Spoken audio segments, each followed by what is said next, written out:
আমার জন্মদিন উপলক্ষে কোথায় কোথায় ঘুরতে গেলাম, কি কি করলাম, কি কি খাওয়া দাওয়া করলাম, সেই সাথে থাকছে আমার শাশুড়ির এবং আমার জামাইয়ের কিভাবে মন রক্ষা করলাম, সেই সাথে থাকছে আরও অনেক কিছু। আমার শাশুড়ি যেহেতু ইসলামিক মাইন্ডের আর আমরাও মুসলিম, জন্মদিন পালন করা একদমই উচিত না, তারপরেও আমাদের নিউ জেনারেশনের সাথে আমাদেরকে তাল মিলিয়ে চলতেই হয়। ছোটবেলা থেকেই দেখে এসেছি আমাদের বাসায় কারো জন্মদিন হলে আম্মা আমাদের জন্য পায়েস রান্না করতো, আর এখনো এই নিয়ম অব্যাহত আছে। তাই ভাবলাম আমিও আমার জন্য পায়েস রান্না করে ফেলি। আর আলাদাভাবে আমি চালটাকে সেদ্ধ করে নিয়েছিলাম। এইখানে কিশমিশ, কাজু বাদাম, আর এটা হচ্ছে মাওয়া, আর হচ্ছে নারিকেল কুচি নিয়েছিলাম।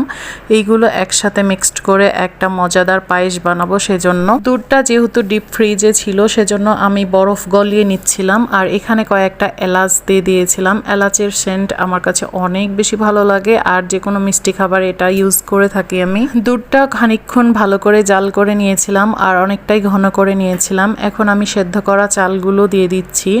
আর এভাবে পায়েস রান্না করলে অনেক মজাদার হয়। একসাথে যদি দুধের সাথে চাল সেদ্ধ করা হয় তাহলে ওটার টেস্ট একরকম হয়, আর আলাদা করে চাল সেদ্ধ করে দুধের সাথে মিক্সড করলে এটার টেস্ট একদমই অন্যরকম হয়।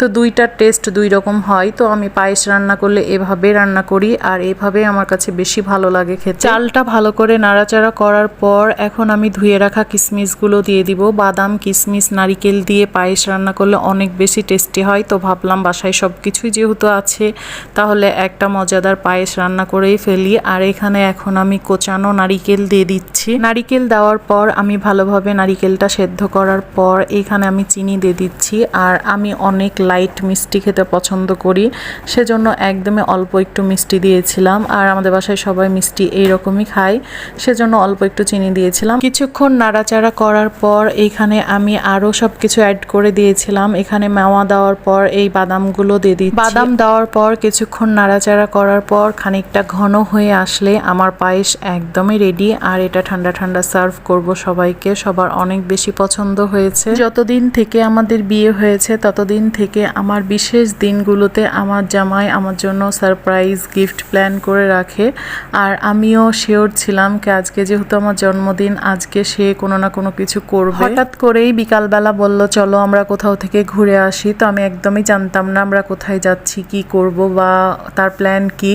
তো আমরা আমার চাপায়ে চলে এসেছিলাম। চাপাই আমার অনেক পছন্দের একটা জায়গা, যেহেতু এটা আমার জন্মস্থান। তো এইখানে চলে এসেছিলাম। দেখি আমার জন্য অনেক বড় একটা ফ্লাওয়ার বুকে, তারপরে হচ্ছে কেক, আরও অনেক কিছু খাবার দাবার সে হচ্ছে অর্ডার করেছে। আর এইগুলো দেখে আমার ভীষণ ভালো লেগেছে। স্বামীর কাছে তো একটা স্ত্রীর এতটুকুই চাওয়া পাওয়া থাকবে, সে তার শখ আহ্লাদগুলো পূরণ করবে। আর আলহামদুলিল্লাহ আমার জামাই এইসব কিছু করে থাকে। 24টা ঘন্টায় আমাকে আমার মেয়ের সার্ভিস দিতে হয়, আর আমার মেয়েটাও আমাকে ছাড়া কোনো কিছু বোঝে না, আবার আমিও তাকে ছাড়া থাকতে পারি না। আর এই তো এই কেকটা আমার জন্য অর্ডার করেছিল। আর বিয়ের প্রথম দিন থেকেই সে আমাকে প্রিয়তমা ডাকে। আমি তার এত কিছু দেখে অনেক হ্যাপি হয়েছিলাম। আসলে আমি যতটা খুশি হয়েছিলাম এটা বলে বোঝানোর না। আর আমি চাই প্রত্যেকবারই যেন আমার সাথে সে এইরকম সারপ্রাইজ প্ল্যান করে। আমার শাশুড়ি যেহেতু ইসলামিক মাইন্ডে, সেজন্য আমি এই কেকটাকে একদমই কাট করিনি। আমার শাশুড়ি বলেছে এই জন্মদিন পালন করা একদমই উচিত না, সেজন্য কেক যদি খেতে ইচ্ছে করে আগের দিন খাবা, আর না হলে জন্মদিনের পরের দিন খাবা। তো আমি কেকটাকে প্যাক করে বাসায় নিয়ে চলে এসেছিলাম। আমি চাপায়ের রেস্টুরেন্টগুলোতে খাবার দাবার খেয়ে একদমই শান্তি পাই না, সেজন্য একটা একটা করে আইটেম অর্ডার করেছিলাম টেস্ট করার জন্য কেমন আইটেমগুলো খেতে। মাশাআল্লাহ ভালোই ছিল। আর এই তো আমরা এখন বাসা ব্যাক করছি। আর আমার মেয়েটা কি আরামে ঘুমিয়ে গিয়েছে। আমার মেয়েটা বাইরে বের হলে একদমই শান্তশিষ্ট হয়ে যায়, সে চারপাশ দেখে আর হচ্ছে ঘুমাতেই থাকে। কেন জানি বাইরে নিয়ে গেলে সে একদমই ঘুমিয়ে যায় আর চুপচাপ থাকে। চাপায়ের রেস্টুরেন্টগুলোতে খাবারের কোয়ান্টিটি অনেক পরিমাণে কম থাকে আর প্রাইস অনেক হাই থাকে, সেজন্য আমি একটা একটা করে অর্ডার করেছিলাম টেস্ট করার জন্য।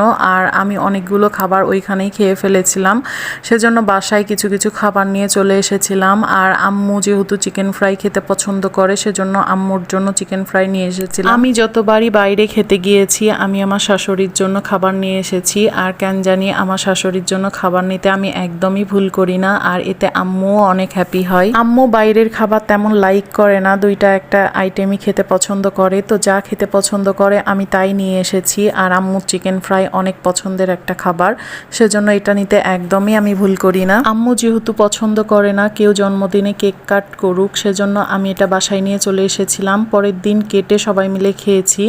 এতে আমার জামাইও অনেক খুশি হয়েছে আর আম্মুও অনেক খুশি হয়েছে। দুইজনের মন একসাথে রক্ষা করতে পেরেছি আলহামদুলিল্লাহ। আর কেকটা মোটামুটি ছিল, আমার কাছে তেমন একটা ভালো লাগে নাই, জানি না কোন পেজ থেকে আমার জামাই নিয়েছিল। আজকের ভিডিও এই পর্যন্তই। সবাই আমার এবং আমার ফ্যামিলির জন্য দোয়া করবেন। দেখা হবে নেক্সট ভিডিওতে, ততদিন আপনারাও ভালো থাকবেন। আল্লাহ হাফেজ।